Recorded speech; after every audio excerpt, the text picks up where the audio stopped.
Еще вчера такое можно было увидеть только в кино.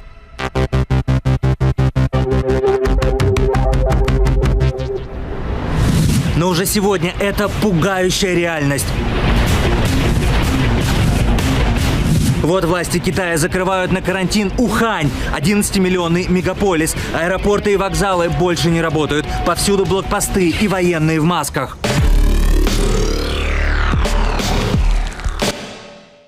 В городе паника, в супермаркетах драки. Огромные очереди за лекарствами. Больницы переполнены. У медработников сдают нервы. Мы должны говорить, что все в порядке, но вы не представляете, как мы боимся. Здесь эпицентр смертельной эпидемии нового, неизученного коронавируса. Инфицированные этой заразой теряют сознание прямо на улицах. А вот как их перевозят на специальных носилках с герметичным надувным куполом.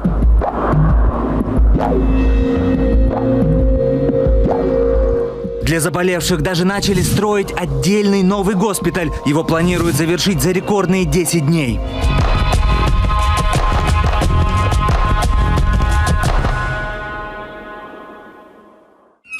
И кажется, что вместе с Китаем эпидемии теперь боится весь мир.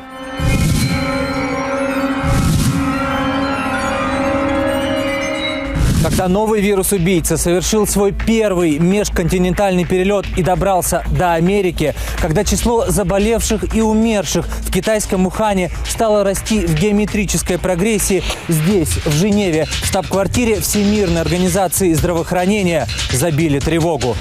Ведущие вирусологи планеты приехали сюда на экстренное заседание чрезвычайного комитета, чтобы понять, как остановить вспышку болезни неизвестного происхождения и есть ли угроза международной безопасности. О том, что ситуация тревожная, говорит одна деталь. Изначально вирус планировали обсуждать не более 5 часов, но ученые заседают здесь, за закрытыми дверями, уже 2 суток. Тем временем в лаборатории знаменитого швейцарского профессора-вирусолога Дидье Трано готовы бросить все силы, чтобы исследовать новый китайский коронавирус и построить перед ним стену. Как этот вирус распространяется? Допустим, кто-то зараженный стал кашлять, прикрывая рот рукой. Теперь вирус у него на пальцах. Он поздоровался с вами, теперь вирус есть и у вас. Он распространяется, как обычная простуда или грипп. И, пожалуй, от этих слов профессора становится еще страшнее. Почему в 21 веке мы имеем дело с вирусом, который вообще не изучен? Просто человечество еще не сталкивалось с ним. Резервуаром для таких вирусов обычно являются животные. В природе тысячи и тысячи разных вирусов, а мы изучаем в основном только те, что влияют на человека. Так что этот вирус долго ждал своего часа. Врага нужно знать в лицо. Вот что он представляет из себя на клеточном уровне. Во Всемирной организации здравоохранения ему дали это, на первый взгляд, загадочное имя – 2019 nCoV. Впрочем, расшифровывается это банально и просто. Новый коронавирус 2019 года. Его геном защищен белковой мембраной, от которой отходят булавовидные и шиповидные отростки, которые по своей форме напоминают корону. Отсюда вирус и получил свое название. На сегодняшний день в семействе этих вирусов 39 видов. Ученым известно, что 32 вида передаются исключительно от животных к животным, и лишь 7, включая новый вирус, способны поразить человека.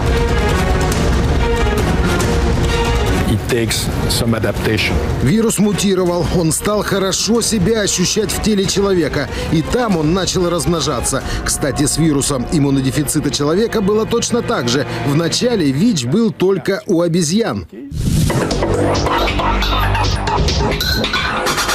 Из-за смертельно опасного китайского вируса во всех крупных международных аэропортах планеты сейчас усилен санитарно-карантинный контроль. Проверяют всех прибывших из Китая пассажиров. На данный момент известно, что вирус может передаваться от человека к человеку воздушно-капельным путем. Более того, распространению заразы способствует время года – зима. Дело в том, что сейчас, даже когда на улице идет снег или дождь, воздух все равно намного суше, чем летом. Также и в помещениях. Например, здесь, в здании терминала аэропорта, не помешал бы увлажнитель. Если инфицированный больной начнет чихать или кашлять, то частицы с молекулами вируса при влажном воздухе упали бы вниз.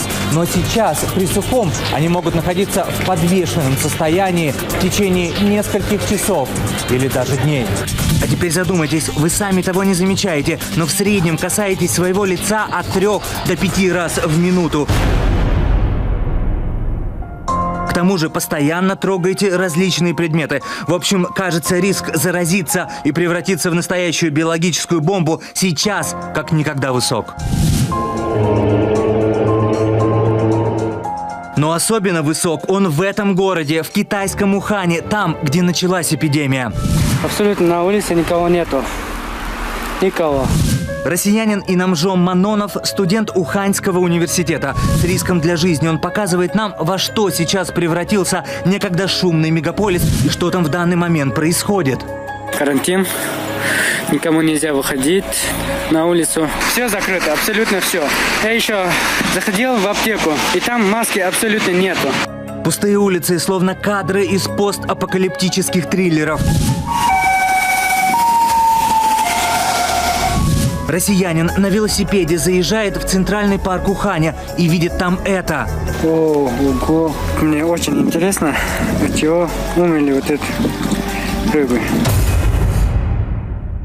Парню нужно срочно возвращаться в свое общежитие, ведь скоро на городских улицах появятся они – дезинфекторы.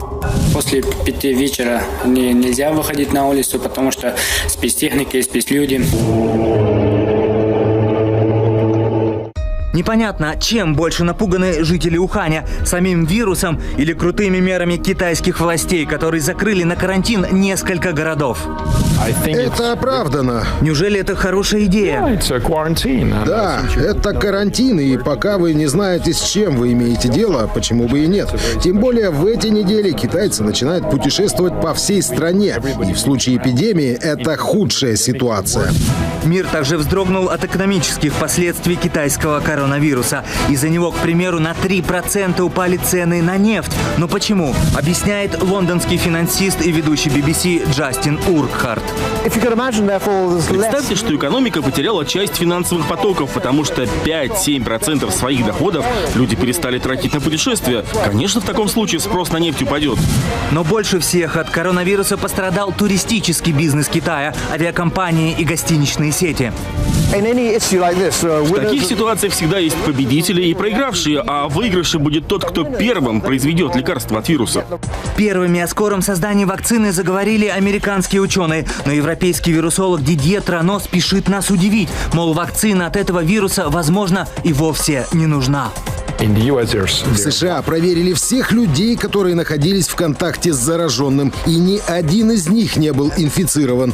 Это говорит о том, что все не так уж и плохо. Не стоит паниковать, ситуация сдерживается, и большинство зараженных не настолько сильно больны.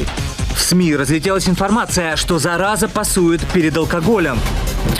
Это может быть правдой или нет? Мне очень жаль виноделов, но уверен, это неправда. Хотя если вирус у вас на руках, и вы промыли руки водкой, то это, конечно, может убить вирус. Но запой вам только навредит.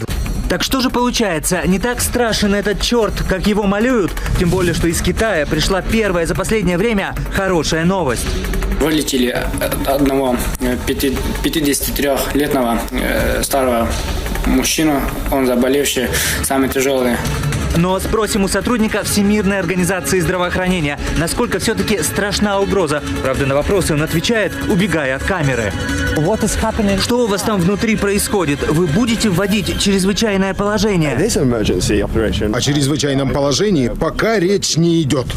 А ВОЗ и ныне там. Чиновники организации решили, что объявлять режим международной чрезвычайной ситуации из-за вспышки коронавируса в Китае пока не стоит.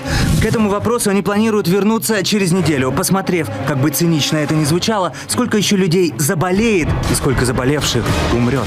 Андрей Суханов, Юрий Рябаконь, Денис Аникин и Марк Зленко. Центральное телевидение.